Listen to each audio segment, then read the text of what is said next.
नमस्कार, जय शंकर दत्तगुरु मी reiki grand master सौ अश्विनी जितेंद्र काळे। एक छोटीशी कथा सांगावीशी वाटली। एक हॉटेल असतं आणि त्या हॉटेलमध्ये प्रचंड गर्दी होत असते। रोज कस्टमर भरपूर येतात, जेवण करतात आणि निघून जातात। अशा हॉटेलच्या बाहेर एक भिकारी बसलेला असतो आणि हा भिकारी त्याच संधीचा फायदा घेऊन त्या हॉटेलमध्ये जेवायला जात असतो। त्याला असं वाटतं की मालकाच्या लक्षात येत नाहीये, हा भिकारी फुकट जेवण करून गपचूप बाहेर निघून जात असतो।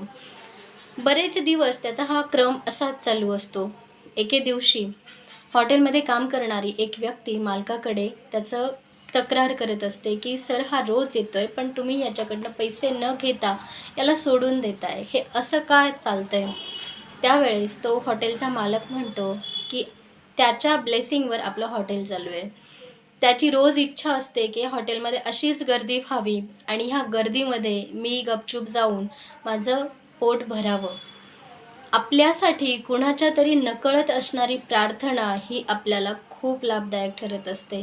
त्यामुळे कर्मही असंच करावं ज्याचा आवाज होणार नाही।